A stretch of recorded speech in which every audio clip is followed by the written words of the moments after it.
요한은 복음을 증거하는 일을 감당하다가 당시 로마 황제의 핍박에 의하여 지금 튀르키예죠. 터키 서쪽에 있는 반모섬에 귀양가 있는 상태입니다. 1장 9절에 보면 예수의 환난과 나라와 참음에 동참한 자라고 자신을 표현하고 있어요. 예수 그리스도의 복음을 증거하다가 지금 감옥에 갇혀 있는 그런 상황에 부활하신 예수님께서 영광스러운 모습으로 나타나시죠. 1장 18절에 보면 곧 살아있는 자라 내가 전에 죽었었노라. 부활하신 예수님이 그에게 나타나, 즉 영광스러운 모습으로 나타나 1장 19절에 네가 본 것과 지금 있는 일과 장차 될 일을 기록하라 라고 명령하십니다.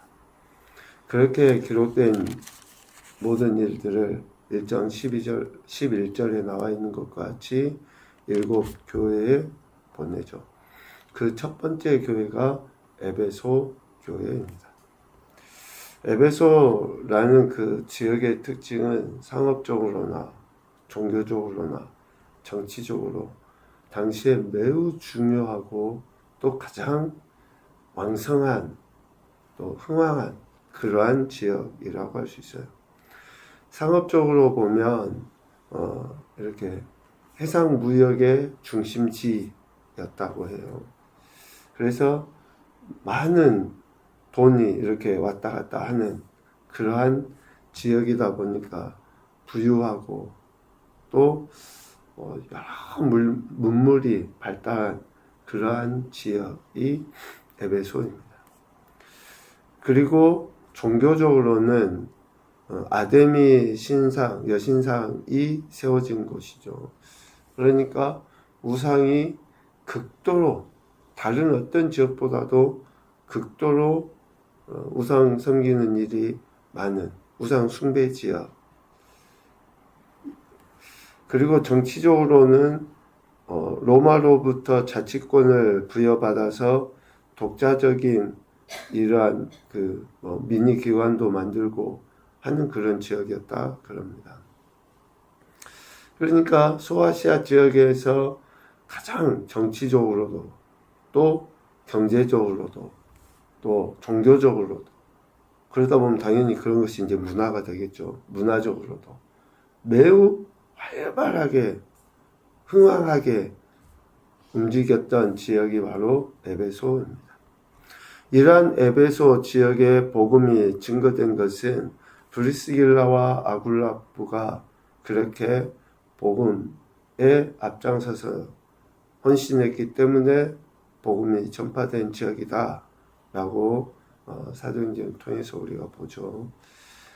사도 바울이 2년 동안 머무르면서 목회했던 교회, 그리고 그 이후에 디모데가 목회한 그러한 교회로 우리는 알고 있습니다. 이 에베소 교회에 오늘 계시록 2장 1절에 보면 7 별을 붙잡고 7 금촛대 사이를 거니시는 이가 말씀하신 내용을 요한은 기록하여 증거하고 있습니다. 여기서 7 별을 붙잡고 할 때 붙잡다 라는 그 말은 요동할 수 없도록 확실하게 움켜쥐고 있다 라는 거예요. 움짝달싹 할 수 없을 만큼 꽉 붙잡고 있다. 그리스도께서 교회를 보호하시고 통치하시고 또 다스리신다 라고 하는 것을 의미합니다. 교회는 전적으로 예수 그리스도의 보호하심과 다스리심 가운데 있다는 것을 상징해요.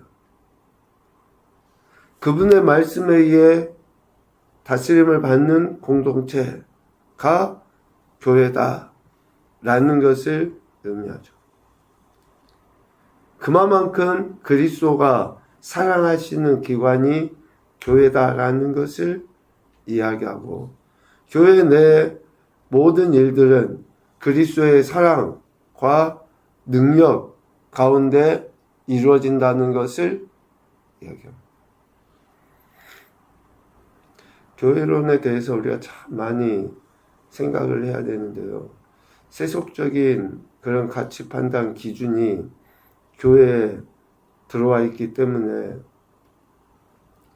교회에 대해서 많이 오해가 아니라 잘못 생각하고 판단하는 경우가 매우 많습니다. 교회는 그리스도께서 붙드시는 그리스도의 말씀에 의하여 다스림을 받는 그리스도의 사랑과 능력에 의하여 세워진 공동체라는 것을 1절을 통해서 볼 수 있어요. 그 교회에 말씀하십니다. 첫 번째 에베소 교회죠. 에베소라는 그 말은 바람직한 이라는 뜻이 있다 그래요. 바람직하다. 그런데 앞서 이야기한 것처럼 그 에베소 지역을 보면 절대 바람직하지 않아요. 아데미 여신을 섬기는 우상도시, 또 소위 말하는 물질 만능주의가 팽배해져 있는, 그리고 민주적이라고는 이야기하지만 다수의 사람들의 의견에 의해서 움직여지지만 그 다수의 사람들이 영향력을 얼마든지 행사하잖아요. 지금 우리나라도 그렇고 전 세계적으로도. 그러니까 바람직하지 않은 것이 팽배해져 있는 그 지역이에요. 그런데 에베소라는 말은 바람직하다라는 그 말이 있는 거죠. 에베소 교회에 대해 먼저 칭찬하십니다. 2절, 3절. 내가 네 행위와 수고와 네 인내를 알고. 그러니까 에베소 교회 성도들이 행위로서, 수고로서, 인내로서 보여진 거예요. 나타나 보여진 거죠. 악한 자들을 용납하지 아니한 것, 자칭 사도라 하되 아닌 자들을 시험하여 그의 거짓된 것을 드러낸 것들, 참고 예수님의 이름을 위하여 견디고 게으르지 아니한 것, 이런 것을 주님이 아시고 칭찬하시는 거죠. 그리고 또 6절에도 보면 네가 니골라 당의 행위를 미워하는 거야. 이러한 행태들에 대해서 주님이 칭찬하시죠. 그런데 그와 함께 책망도 말씀하십니다. 4절. 그러나 너를 책망할 것이 있나니 너의 처음 사랑을 버렸느니라. 에베소 교회에 책망하신 내용, 처음 사랑을 버린 것에 대해서 책망하십니다. 여기서 처음 사랑을 예수님을 처음 믿을 때 갖게 된 예수님에 대한 사랑이라고 이야기하기도 하는데, 그보다는 예수님을 사랑하는 사랑이 식어버렸다가 아니라 예수님을 사랑하는 그 사랑이 다른 사람을 제대로 사랑하지 못하는 것에 대한 표현으로 이해하시는 것이 좋습니다. 무슨 말이냐? 지금 에베소 교회를 책망하실 때에 처음 사랑을 버렸다라고 이야기를 하는데, 이 처음 사랑이 에베소 교회를 지키기 위하여 에베소 교회 성도들이 자신들의 교회 안에 있던 자칭 사도라 하는 자들, 또 이러한 소위 이단, 거짓, 이런 것을 분별하기 위하여 지나치게 교회 안에 있는 성도들을 의심하고 엄격하게 구별하여서 그 형제들에 대한 사랑이 식어져 버렸다라는 그런 의미예요. 처음 사랑이 예수님에 대한 사랑이 아니라 어쩌보면 예수님에 대한 사랑이 인간적인 생각으로 너무 지나치다 보니까 교회 안에 들어와 있는 성도들에 대해 혹시 저 사람 이단 아니야? 혹시 저 사람 우리 교회 와서 우리 교회를 혼란스럽게 하는 거 아니야? 저 사람 때문에 우리 신앙이나 우리 공동체가 문제가 생기는 거 아니야? 라고 하면서 엄격하게 형제에 대한, 성도들에 대한 그러한 기준을 갖다 놓는 거죠. 그런데 이런 엄격하게 기준을 갖다 놓는 사람들의 가장 핵심적인 특징이 뭡니까? 자기 자신은 아니라. 자기 자신에게는 그 기준을 갖다 대지 않는다는 것이 문제. 지금 에베소 교회 성도들이 주님에 대한 열심으로 교회 공동체를 지키기 위해서 거짓, 이단들을 분별하려고 하는 그 행태, 여기에서 처음 사랑을 버렸다 할 때, 버렸느니라 할 때 이 버렸느니라 라는 그 단어의 의미는 단회적인 행동을 이야기해요. 버렸다 라고 하는 것은 단칼에 잘라내버렸다는 거예요.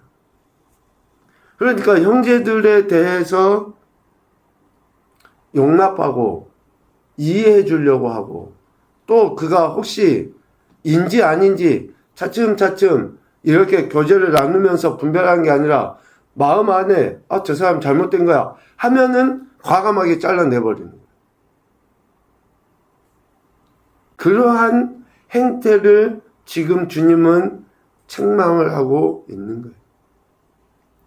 에베소 교회 성도들이 하나님으로부터 받은 사랑에 의하여 다른 형제를 사랑해야 됨에도 불구하고 사랑하지 아니하는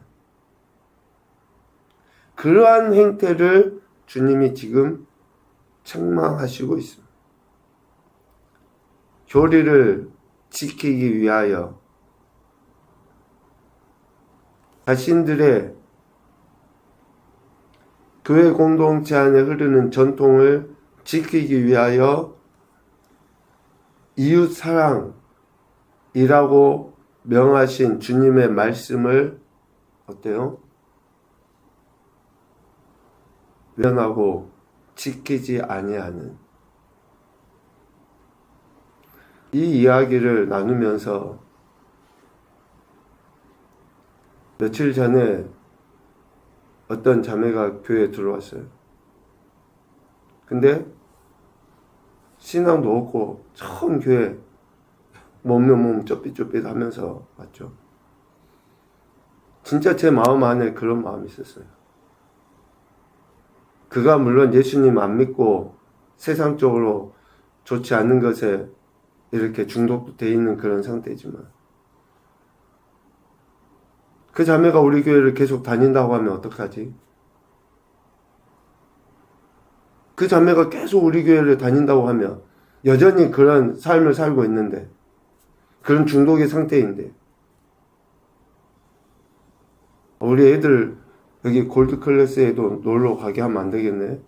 혹시 그런 사람들이 순간 헷가닥 해가지고 우리 아이들을 해하면 어떡하지? 이런 마음이 들었어. 교리를 지키기 위해, 교회 공동체를 지키기 위해. 그런데 주님이 말씀하신 이웃 사랑은 나몰라 하는 거죠.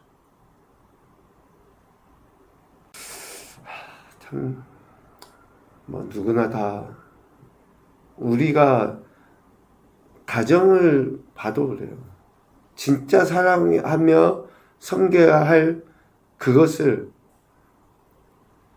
그러다 보니까 개인 이기주의, 또 교회 이기주의, 지역 이기주의, 이런 것들로 인해서 하나님의 사랑을 제대로 드러내 보이지 못하는 그러한 에베소 교회와 같은 모습을 보이게 되는 거죠. 이러한 모습에 대해 주님이 책망하십니다. 그리고 권면하셔요. 회개하여 처음 행위를 가지라. 또 경고하십니다. 회개하지 아니하면 네 촛대를 그 자리에서 옮기리라. 회개해야 된다. 회개하지 아니하면 촛대를 그 자리에서 옮길 것이다. 그러나 회개한 자들에게 약속하셔요. 7절 하나님의 낙원에 있는 생명나무의 열매를 주어 먹게 하리라. 부활하신 예수님은 요한을 통해 에베소 교회가 하나님의 나라에 있는 생명나무의 열매를 맺고 영원한 생명 가운데 거할 수 있기를 기대하고 계십니다.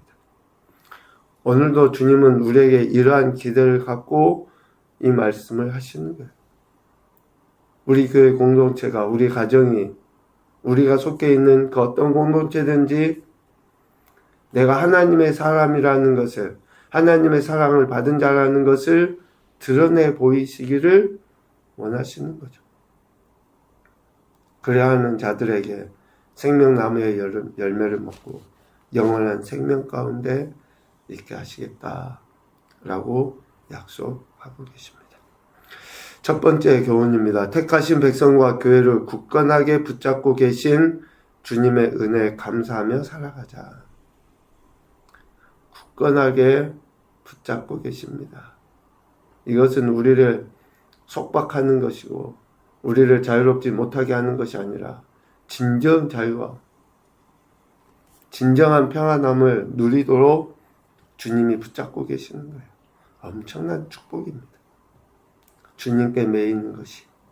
두 번째, 하나님께로부터 받은 사랑이 관계 속에 있는 이들에 대한 사랑과 존중, 섬김으로 나타나야 된다. 정말 저들에 대한 관계 속에 있는 특별히 이웃이라고 하는 또 성도들 안에서도 이러한 사랑과 존중, 섬김이 드러나야죠. 하나님으로부터 우리가 사랑을 받았습니다. 마지막, 진리에 대한 분별력이 올바른 신앙과 삶의 태도로 드러날 수 있도록 지혜를 구하자. 진리 지켜야죠. 물들지 않게. 악한 것에 빠지지 않도록. 악한 것이 오면 물리쳐야죠. 그런데 그것이 이기주의로 빠지지 않도록 올바른 신앙과 삶의 태도로 드러날 수 있도록 지혜를 구해야죠. 그것이 오늘 우리가 하나님의 백성으로서 보여야 될 태도가 아닌가 생각합니다.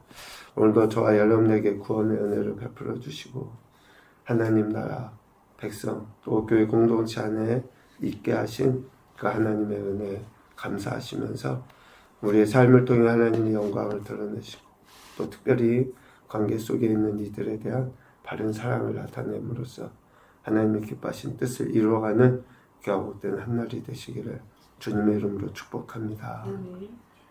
아멘.